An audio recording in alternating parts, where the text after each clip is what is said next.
अस्सलाम स्टूडेंट्स, उम्मीद है आप सब खैरियत से होंगे। मैं फिर हाजिर हूँ अपनी एक नई वीडियो और एक नए चैप्टर के साथ। आज जो हम कर रहे हैं वो है क्लास 7 यूनिट 7 लीनियर इक्वेशंस।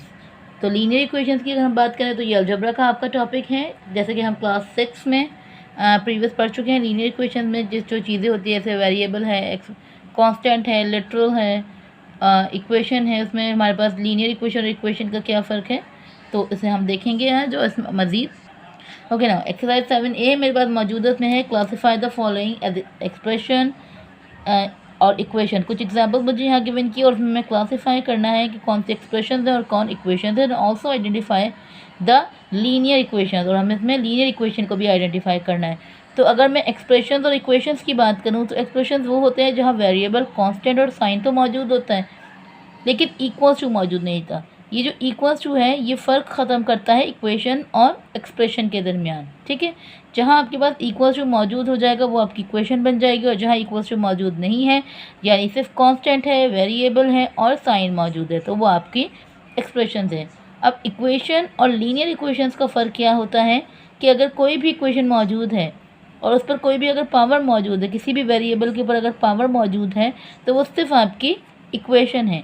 लेकिन अगर वेरिएबल के पास पावर नहीं है, उसमें सिर्फ कांस्टेंट है, वेरिएबल है और इक्वल्स टू का साइन है, ठीक है, तो वो आपकी लीनियर को अगर सीधे साधे लफ्ज़ों में कहा जाए कि वो लीनियर पावर 1 कहा जाता है। यानी वो इक्वेशन जिसमें हर वेरिएबल के ऊपर जो पावर होती है वो पावर 1 होती है। तो एक्सरसाइज नंबर 7 है, क्वेश्चन नंबर 1 को सॉल्व करेंगे। उसका क्वेश्चन जो हमने उतार लिया है।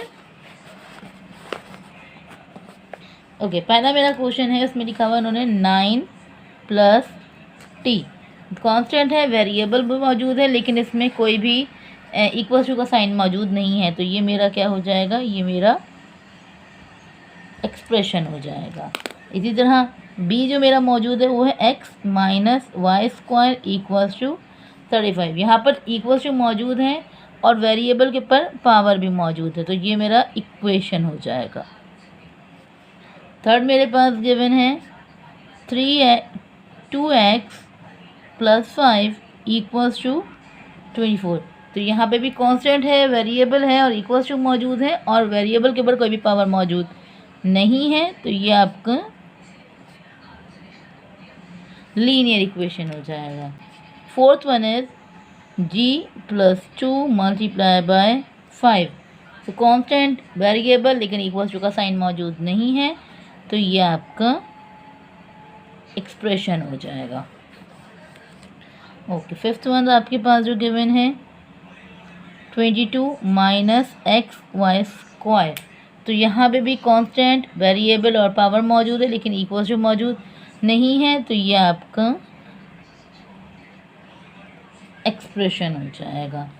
नाउ f आपके पास जो गिवन है वो है x/14।